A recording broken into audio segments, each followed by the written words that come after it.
와서 잘 깨닫는 복된 시간 되기를 간절히 바랍니다.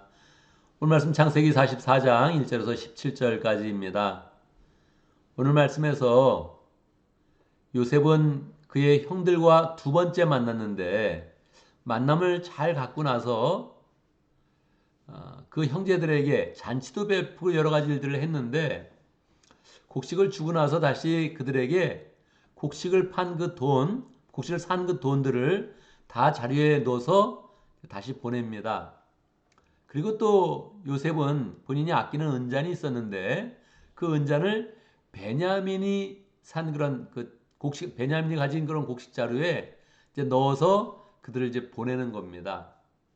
그러고 나서 그 다음 날 자기의 그런 종들에게 이야기합니다. 가서 내 형제들을 다시 또 이제 잡아와라 그렇게 이야기를 합니다.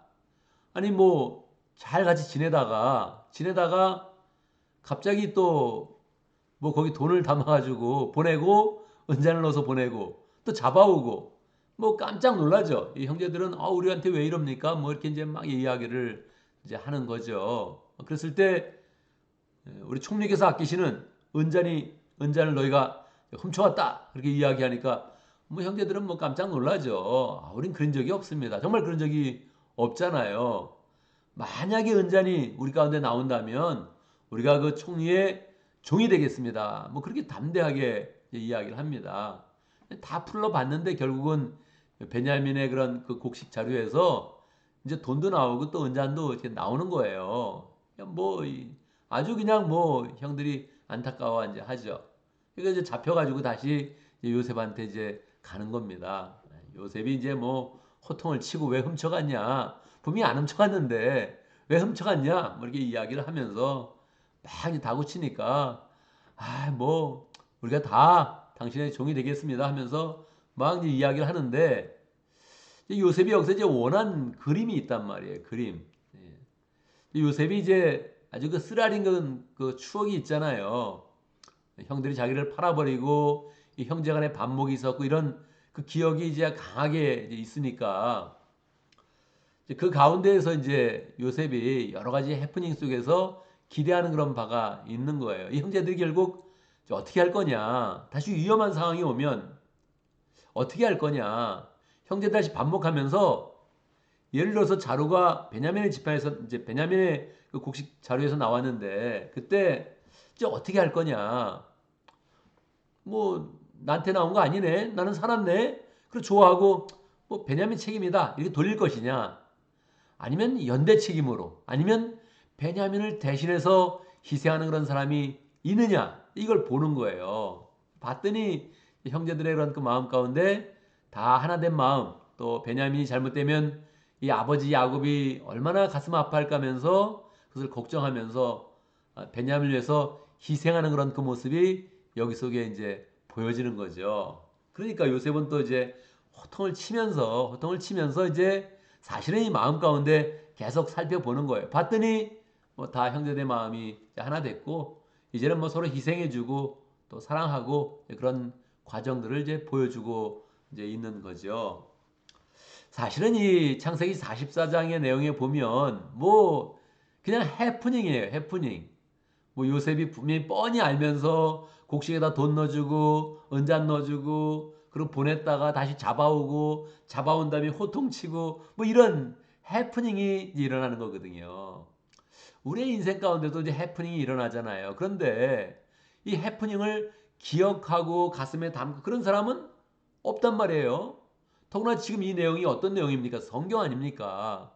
이 성경은 말이에요. 필요한 것만 기록을 해요. 그것도 아주 중요한 것만 기록을 한단 말이에요. 이게 창세기 44장 1절에서 17절까지라 그러면 지금 44장이 이제 반 정도가 되는데 이 반 정도라면 어떤 데는 성경 한 장으로 한 창세기에서는 뭐 1000년을 기록할 때도 있고 뭐 몇천 년을 기록할 때도 있거든요. 그러니까 최소한 몇백 년의 그런 분량이다 이렇게 생각을 하는 건데 여러분 뭐 조선 왕조가 500년밖에 안 되잖아요. 근데 이게 그 정도를 요약한 거가 비슷하단 말이에요. 조선 왕조 실록만 해도 엄청나게 양이 많은데 이 지금 여기에 그만한 시간의 양을 압축해서 기록해 놓는 거예요. 어떻게 이럴 수가 있어요?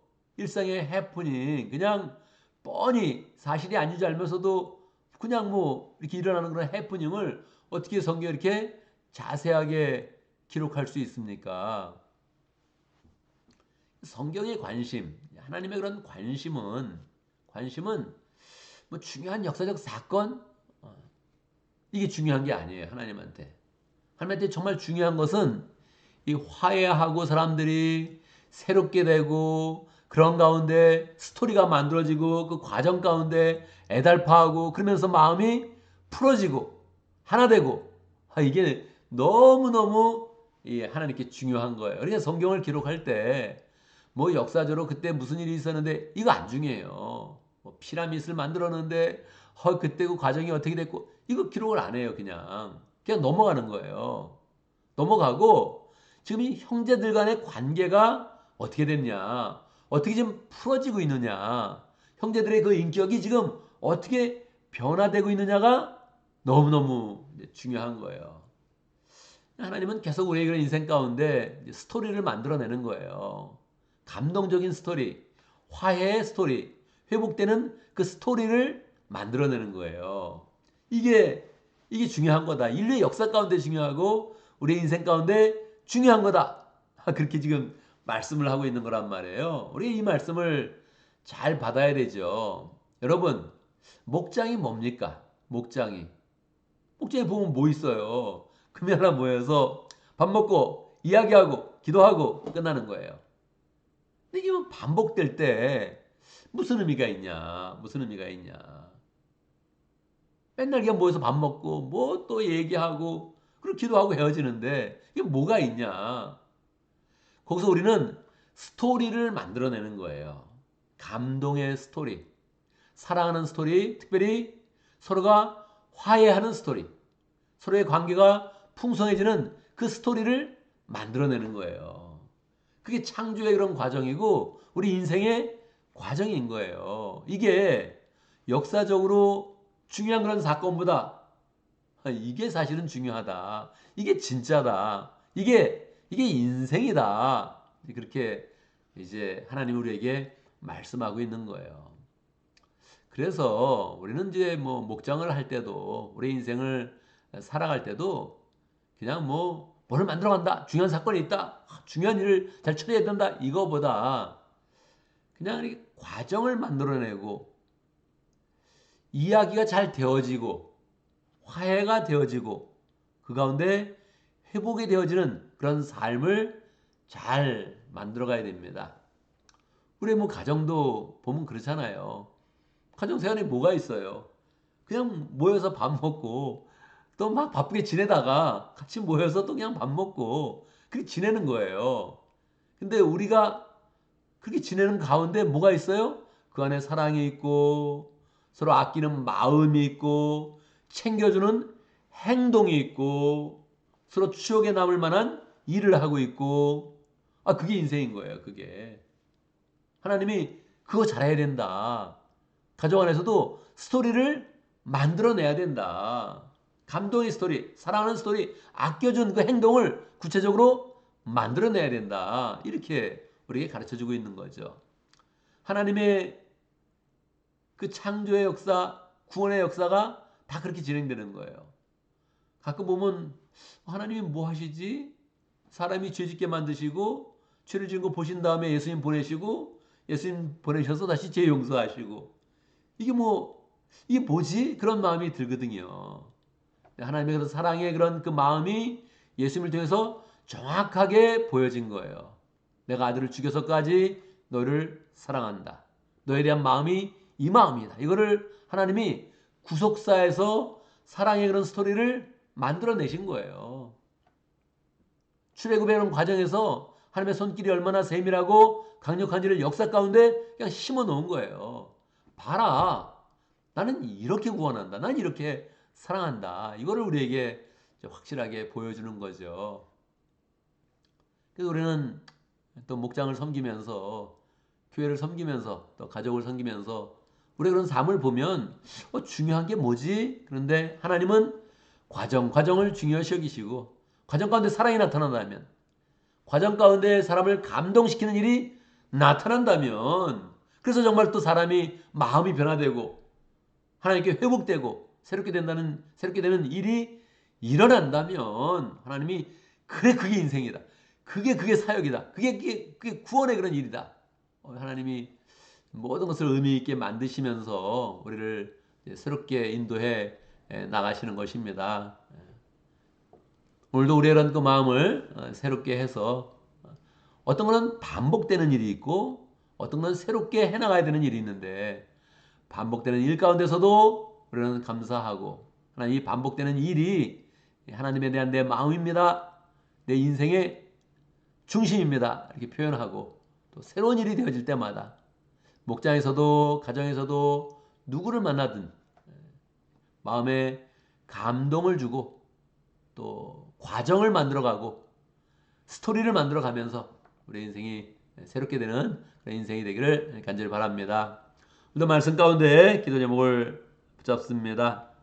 우리가 목장의 그런 사역을 통해서 또 교회를 섬기는 그런 과정에 많은 감동의 이야기를 만들고 사랑을 구체적으로 표현하고 그 가운데 아름다운 스토리를 많이 만들어가면서 하나님의 칭찬을 받고 하나님의 축복을 받는 복된 삶이 잘 될 수 있도록 그렇게 함께 기도합니다. 오늘도 목장을 위해서 기도하는데 모로코 목장을 위해서 기도하겠습니다. 박진영 목자님, 이현 목녀님 위해서 기도하고 또 모원들 위해서 기도하고 강스테반 선교사님 위해서 함께 기도하겠습니다. 오늘 또 교회를 위해서 기도하는데 우리 어제 또 예배를 함께 드렸습니다. 우리가 함께 또 세대 성업 예배로 다 함께 예배를 드렸는데 예배드린 모든 그런 사람들 함께 축복하고 예배드리는 장소에서 우리가 늘 하나님을 만나고 부흥을 경험하고 하나님의 임재를 잘 체험할 수 있도록 이 중요한 자리에 또 나오지 못하는 그런 사람이 있습니다. 여러 가지 이유는 있는데 그런 이유들이 자꾸 없어지고 그 하나님 앞에서 그런 이유들은 없어지고 하나님께 잘 나올 수 있도록 이 생명에 대한 것입니다. 여러 가지 이유를 대고 있지만 예배를 못 나온 것은 생명이 지금 굉장히 위급한 겁니다. 그렇게 간당간당해서 이게 구원의 그런 그 반열에 자꾸 떨어지려고 하는 건데 그러니까 이것을 중요시 여겨서 또 사람들이 잘 나와서 함께 하나님의 그런 그 마음을 알고 사랑을 깨닫고 또 하나님의 그런 사역들을 잘 감당하는 복된 그런 삶 될 수 있도록 축복하면서 기도하면 좋겠습니다. 제가 먼저 기도하고 함께 기도하는 시간 갖도록 하겠습니다. 기도합니다. 할렐루야 하나님 찬양합니다. 우리 인생 가운데 가정에서 목장에서 교회에서 또 직장에서도 하나님 여러 가지 일들이 반복되기도 하고 여러 가지 의미 없는 그런 과정들이 힘들게 진행되는데 하나님 그 모든 과정과 모든 반복된 일 가운데서 우리의 그런 사랑을 표현하게 하시고 하나님께 마음을 돌이키게 하시고 우리 가운데 화해 역사가 일어나게 하시고 우리 인생을 복되게 하시니 하나님 아버지 참으로 감사합니다. 그 모든 일 가운데 인생의 스토리를 만들어내게 하시고 사랑의 표현을 구체적으로 할 수 있도록 역사해 주시고 구원의 그런 스토리를 만들어서 하나님 앞에 복된 인생, 의미 있는 인생, 하나님의 사랑과 은혜와 축복이 넘치는 복된 인생 될 수 있도록 역사하여 주옵소서. 하나님 우리 가운데 목장을 허락하신 감사합니다. 목장의 일들 끊임없이 반복되기도 하고 여러 가지 과정들이 있는데 하나님 그 과정이 하나님이 좋아하는 그런 과정 될 수 있도록 역사하시고 하나님 사람의 마음이 회복되는 그런 과정 될 수 있도록 역사하시고 하나님의 그런 사랑이 풍성하게 풀어지는 복된 그런 스토리 될 수 있도록 역사하여 주옵소서. 모로코 목장에 박진영 목자님, 이현 목녀님 열심으로 목장을 섬길 때마다 주님께서 함께 하시고 그 사역 가운데 주님의 그런 사랑과 은혜와 능력이 풍성히 나타날 수 있도록 인도하여 주옵소서. 오늘도 모일 때마다 하나님 새로운 마음으로 모이게 하시고 모여서 이야기를 나누면 하나님의 임재를 느끼고 그 가운데 또 새롭게 인격이 변화되어지며 주님의 그런 제자로 세워져가는 역사가 풍성하게 일어날 수 있도록 인도하여 주옵소서. 새로운 사람들 보내주시고 새로운 사람을 만날 때마다 더욱더 풍성하게 하나님의 은혜 가운데 세워져갈 수 있도록 역사하여 주옵소서. 강스테반 선교사님 함께 해주시고 하나님 인생을 걸고서 열정으로 모슬렘 지역에 가서 한 사람이라도 주님의 그 복음을 전하겠다는 그런 마음으로 열정으로 사역하고 있습니다. 함께 해주시고 건강하게 하시고 가족의 모든 사람도 평강으로 인도해 주시고 하나님께 표현한 그런 그 모든 사역들이 하나님 아름다운 그런 이야기로 잘 또 마무리될 수 있도록 주님께서 축복하시고 인도하여 주옵소서. 하나님, 어제 주의 은혜 가운데 우리가 또 도합 예배를 드렸습니다. 아이들과 어른들이 함께 예배를 드렸는데 예배할 때마다 서로 축복하게 하시고 서로 힘이 되게 하시고 서로 격려하는 복된 자리 될 수 있도록 역사하시고 무엇보다도 함께 하나님의 임재를 경험할 수 있도록 역사하여 주옵소서. 하나님, 주일 예배 때마다 하나님을 풍성히 만나게 하시고 하나님의 영광을 경험하게 해 주시고 또 하나님의 은혜 가운데서 결단하여서 우리의 그런 삶이 새롭게 될 수 있도록 역사하여 주옵소서. 하나님 아버지, 우리가 예배를 드리고 주일을 보내고 또 이제 올해를 시작합니다.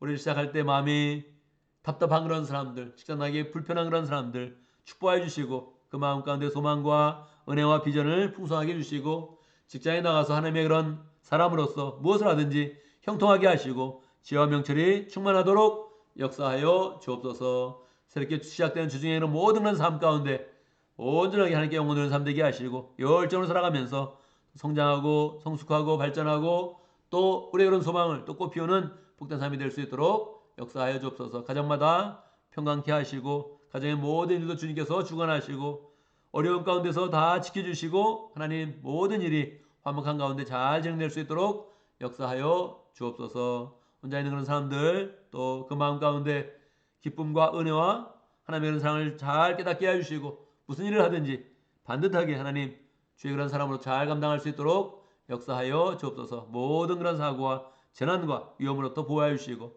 하나님의 은혜 가운데 하루를 또 잘 살아가며 하나님께 영광 돌릴 수 있도록 역사하여 주옵소서. 예수님의 이름으로 기도드리옵나이다. 아멘.